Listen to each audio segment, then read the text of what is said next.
Toxic, a fairy tale for grown-ups, is being built with a budget of roughly 800 crore rupees, making it the most expensive film in the history of Indian cinema.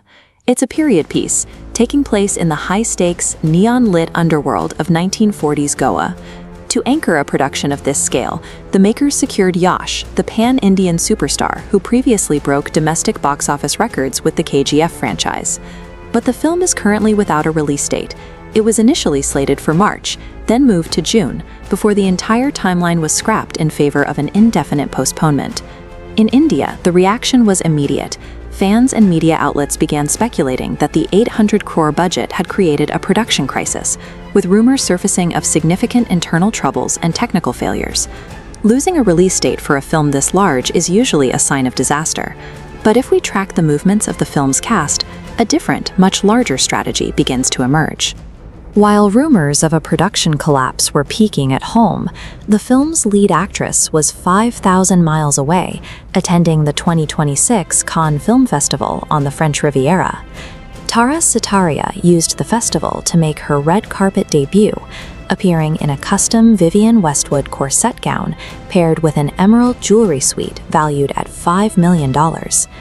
Despite the domestic anxiety regarding her project's delay, Sutaria remained noticeably calm. She projected the polished, composed image of an actor whose career was accelerating, not stalling. When press at the festival asked about the postponement, she described the reasons for the delay as valid and asked the audience to focus on what she called the larger picture. This was the first time a project of this scale began its public life cycle by prioritizing the elite European film market over its own domestic release calendar. That larger picture involves an attempt to merge two cinematic worlds that have historically operated in complete isolation from one another. The first component is prestige. The film is directed by Gitu Mohandas, a filmmaker with deep roots in the international festival circuit and a history of Sundance-winning screenplays. The makers paired her critical pedigree with the commercial power of Yash, betting this combination satisfies international critics while providing scale for a massive box office movie. We saw this strategy in action at the Red Sea Gala in Cannes, where Sutaria was photographed networking with Western industry figures, like Emily in Paris star Lucas Bravo.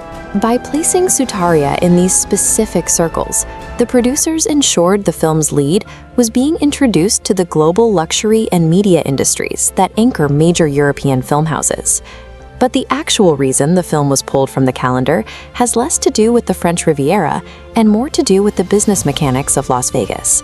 During a closed-door presentation at Cinema Gala, the industry's largest gathering of theater owners, early footage of Toxic reportedly triggered a massive response from international distributors.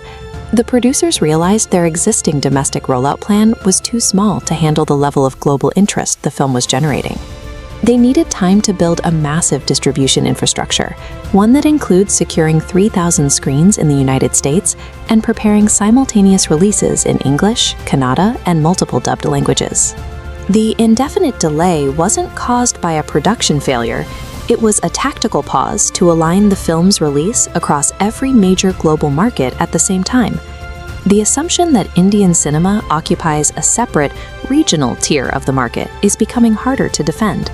In 2026, the producers of Toxic paired a high-fashion debut at Cannes with a massive distribution deal in the West, signaling that they are no longer content with domestic success alone.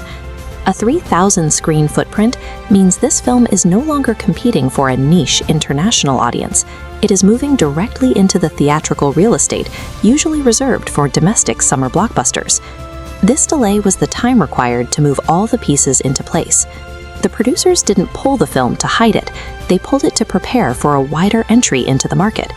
When Toxic finally arrives, its success won't just be measured in rupees. It will be the moment we see if an Indian film can compete for the top of the global box office on the same terms as any other major studio release.